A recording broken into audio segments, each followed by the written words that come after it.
అంటే ఒక దశలో మీరు రాష్ట్రంలో అధికారంలోకి వస్తామనేటువంటి పరిస్థితి నుండి ఇప్పుడు ఏం చెప్తున్నారంటే నిర్ణయాత్మక శక్తిగా మేము వ్యవహరిస్తామని చెప్తున్నారు. అంటే ఆ విధంగా అక్కడి నుంచి ఇక్కడ వరకు దిగిపోవడానికి కారణం ఏమంటారు? ఇప్పటికీ కూడా మాకు ఒక హోప్ ఉంది.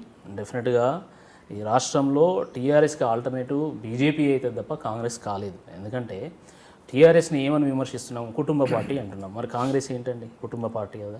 అది కుటుంబ పాలన చేస్తున్నప్పుడు ఇది కూడా కుటుంబ పాలన చేస్తుంది కదా. దశాబ్దాలుగా కాంగ్రెస్ పార్టీ కుటుంబ పాలన చేస్తుంది కదా. తర్వాత అది మతోన్మాద రాజకీయాలు, మైనారిటీ అపీజ్మెంట్ అంటున్నాం టీఆర్ఎస్ పార్టీ. ఇక్కడ వీళ్ళు కూడా అదే చేస్తున్నారు కదా. Congress party is a brand ambassador for minority politics. Rahul Gandhi గారు కూడా చాలా ఓపెన్గా చెప్పినట్టున్నారు కదా, Congress party is Hindutva party అని. హిందూ పార్టీ అన్నారు, నాట్ హిందుత్వ. ఇప్పుడు ఆయన ఒక్కొక్క వేదికలో ఒక్కోలా మాట్లాడతారు. మాది ముస్లింల పార్టీ అని గతంలో అన్నారు, దాన్ని నలిఫై చేసుకోవడానికి ఈరోజు హిందువుల పార్టీ అని అంటున్నారు. మీది హిందువుల పార్టీయా ముస్లింల పార్టీ అని ప్రజలు నిర్ణయిస్తారండి. ఎందుకంటే మీరు హిందూయిజంని కాషాయ తీవ్రవాదం అన్నారు. ప్రజలు మర్చిపోతారా అండి అంత ఈజీగా? కాబట్టి ప్రజలు చాలా విజ్ఞులు. మీరు ఏం చేస్తున్నారు, దశాబ్దాలుగా ఇక్కడ ఉన్నటువంటి హిందువుల యొక్క సెంటిమెంట్ని ఏ విధంగా దెబ్బతీస్తున్నారో ప్రజలు గమనిస్తున్నారు. కాబట్టి మేమనేది ఏంటంటే ఈ రాష్ట్రంలో టీఆర్ఎస్ యొక్క కుటుంబ పాలన కానీ, వాళ్ళ యొక్క మైనారిటీ అపీజ్మెంట్ పాలిటిక్స్ కానీ, వాళ్ళ కరప్షన్ పాలిటిక్స్ కానీ ఈరోజు ఆల్టర్నేటివ్ ఉందంటే కేవలం భారతీయ జనతా పార్టీ మాత్రమే. ఈరోజు కాంగ్రెస్లో వాళ్ళ యొక్క హోప్స్ సన్నగిలుతూ ఉన్నాయి డే బై డే. వాళ్ళకి రెబల్స్ బెడద ఉంది. తర్వాత వాళ్ళ యొక్క కూటమి ఏదైతుందో అదొక విష కూటమిగా ఈరోజు ప్రచారం అవుతూ ఉంది ఊర్లలో. అంటే మీరు చంద్రబాబును నెత్తిన పెట్టి ఊరేగుతున్నటువంటి ఏదైతే ఉందో దాన్ని ప్రజలు స్వీకరించడం లేదు. ఎంత ప్రచారం చేసినా. ఎందువల్ల అంటారు అంటే చంద్రబాబు నాయుడు తెలంగాణకు చేసిన అన్యాయం ఏంటి? ఇప్పుడు చంద్రబాబు నాయుడు గారు ఆంధ్రప్రదేశ్ ముఖ్యమంత్రి. ఆంధ్రప్రదేశ్ ముఖ్యమంత్రిగా వారు ఆంధ్రప్రదేశ్ యొక్క ప్రయోజనాల గురించి ఆలోచిస్తారు తప్ప తెలంగాణ ప్రయోజనాల గురించి ఎందుకు ఆలోచిస్తారు? ఉదాహరణకి రేపు కాంగ్రెస్ వాళ్ళు ఓ 50 గెలిచారు అనుకుందాం, టీడీపీ వాళ్ళు ఒక 10-11 గెలిచారు అనుకుందాం. టీడీపీ సపోర్ట్తోనే కాంగ్రెస్ గవర్నమెంట్ ఫామ్ చేస్తే రేపు ఈ టీడీపీ ఎమ్మెల్యేలు చంద్రబాబు నాయుడు గారు చెప్పినట్టు వింటారా? లేకపోతే ఇక్కడ కోదండరామ్ గారు చెప్పినట్లు, లేకపోతే కాంగ్రెస్ పార్టీ చెప్పినట్లు, లేకపోతే తెలంగాణ ప్రజలు చెప్పినట్లుగా వింటారా? డెఫినెట్గా చంద్రబాబు గారి యొక్క ఆదేశాల మేరకే వాళ్ళు పనిచేస్తారు. చంద్రబాబు గారు ఆంధ్రప్రదేశ్ ముఖ్యమంత్రిగా వారు ఆంధ్రప్రదేశ్ ప్రయోజనాల గురించి ఆలోచిస్తారు.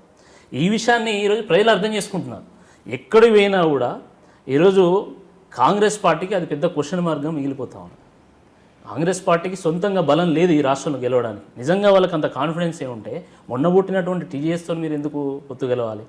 ఈ రాష్ట్రంలో ఒక చెల్లని నాణంగా మారినటువంటి తెలుగుదేశంతో మీరు ఎందుకు పొత్తు గెలవాలి? అంటే మీకు బలం లేదు. ఎట్ ద సేమ్ టైం మిగతా మీరంతా స్వీపింగ్ కామెంట్స్ ఎలా చేస్తారు? చల్లని నాణ్యం అనేది ఏముందండి, తెలుగుదేశం పార్టీ 2014లోనే 15 సీట్లు గెలిచారు కదా వాళ్ళు. కరెక్టే, 2014లో 15 సీట్లు గెలవడం జరిగింది. అప్పుడున్నటువంటి బలం ఇప్పుడు తెలుగుదేశంకి లేదు. ఎస్, అప్పుడు కొంత బలం ఉండే, కానీ నాయకులందరూ కూడా వేరే పార్టీకి మారడం జరిగింది. వాళ్ళకు చాలా బలమైనటువంటి క్యాడర్ కూడా ఉంది వాస్తవానికి. కానీ నాయకులు లేనటువంటి పార్టీగా మిగిలిన తర్వాత ఆ క్యాడర్ ఇప్పుడు మీరు చెప్తున్న చల్లని నాణ్యం అన్న తెలుగుదేశం అధినేతనే ఇవాళ జాతీయ స్థాయిలో మోడీ గారిని గద్దెదించడానికి, ఎన్డీఏని కూలదోయటానికి జాతీయ స్థాయిలో పావులు కలుపుతున్నారు. అది సక్సెస్ అవుతుందంటారా, అవదంటారా? ఇప్పుడు ఈ దేశాన్ని ఇన్ని దశాబ్దాల పాటు పరిపాలించడంలోని కాంగ్రెస్ పార్టీతోనే బీజేపీని ఎదుర్కోవడం సాధ్యం కావడం లేదు. అలాంటిది టీడీపీ ఏమి ఎదుర్కొంటుందని మమ్మల్ని వాళ్ళ ఆంధ్రప్రదేశ్లో ఎదుర్కోమని చెప్పండి. వారికి మోడీ ఫోబియా పట్టుకున్నది.